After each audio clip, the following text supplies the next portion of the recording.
So, Matt, I know a lot of Republicans feel like just the fact that the Hillary Clinton campaign laundered money to pay for the Steele dossier, then had Steele share it with the FBI so they could leak that this dossier was with the FBI. Just that piece, a lot of Republicans are outraged at.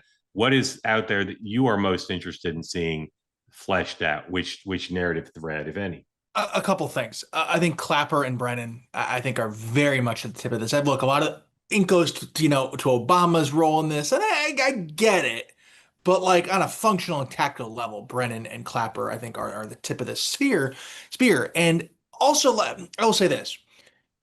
Look, I was at the NRCC in the 2018 cycle, so when Trump took office until the end of his first midterms, and every damn day it felt like we were just getting deluged with dumb crap about Russia and how Democrats would say that Russia, quote, hacked the election.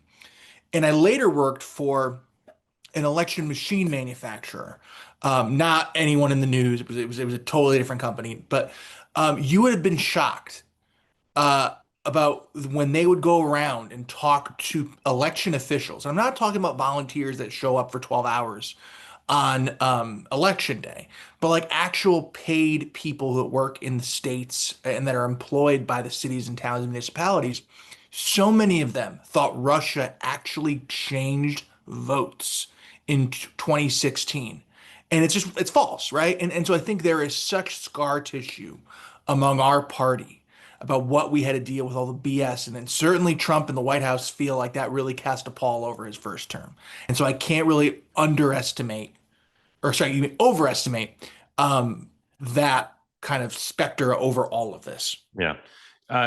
Do either of you think that regular voters, not fans of cable news or even this program, that regular voters who don't think much about politics, that this is an issue they care about? Either of you think that the regular voters care about this?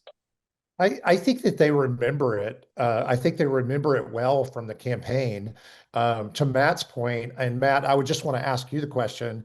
I mean, don't you actually think that that inured to Donald Trump's benefit more than Hillary Clinton with what Putin was putting out there and the propaganda that they actually discovered that was clearly coming from the Russians? So wouldn't you think that he probably benefited from that more than she did? What I would say to that is I think the issue that I always have is that, for example, right? Here's an example. So if Vladimir Putin says, yes, I want Trump to win, immediately the press takes it at face value and doesn't try to realize that Trump's or Putin's effing with you. But when Kamala, last time around, when he says, I want Kamala to win, everyone takes a skeptical eye. I think that the press wanted to believe that there was some link. It was under the next rock, turning the next page. That would be some conclusive proof that they bought into every narrative, thinking that this would get them the smoking gun, and it never did. And I'll just say finally, and it sort of goes without saying, but and some have said it. The treatment by Donald Trump on this issue by the Washington Post and New York Times, for which they won Pulitzers, there's no analog for that with the shoe on the other foot. There's no Democratic president who has gone through what the Washington Post and New York Times put Donald Trump through. And I'll say again to the tens of millions watching on the left, you have to appreciate how people on the right feel about this, how outraged they are by it. Forget every other aspect of this story. You cannot have two dominant national newspapers who claim to be fair try to destroy a president based on crap and then never apologize for it, never explain it, never fire anybody. You just have to understand that, how strongly the left would feel. And Brian, if it happened to your party, and it couldn't happen to your party because the Washington Post and New York Times would never do it to a Democrat, you'd be outraged. So just keep trying to remind people of that. Part of what fuels this, I think the left thinks what fuels this is Donald Trump's vindictiveness and determination to get revenge. And there's no doubt that plays a role here. And he would like Brennan and Clapper to be in prison, I've no doubt, or at least have to spend millions in legal bills.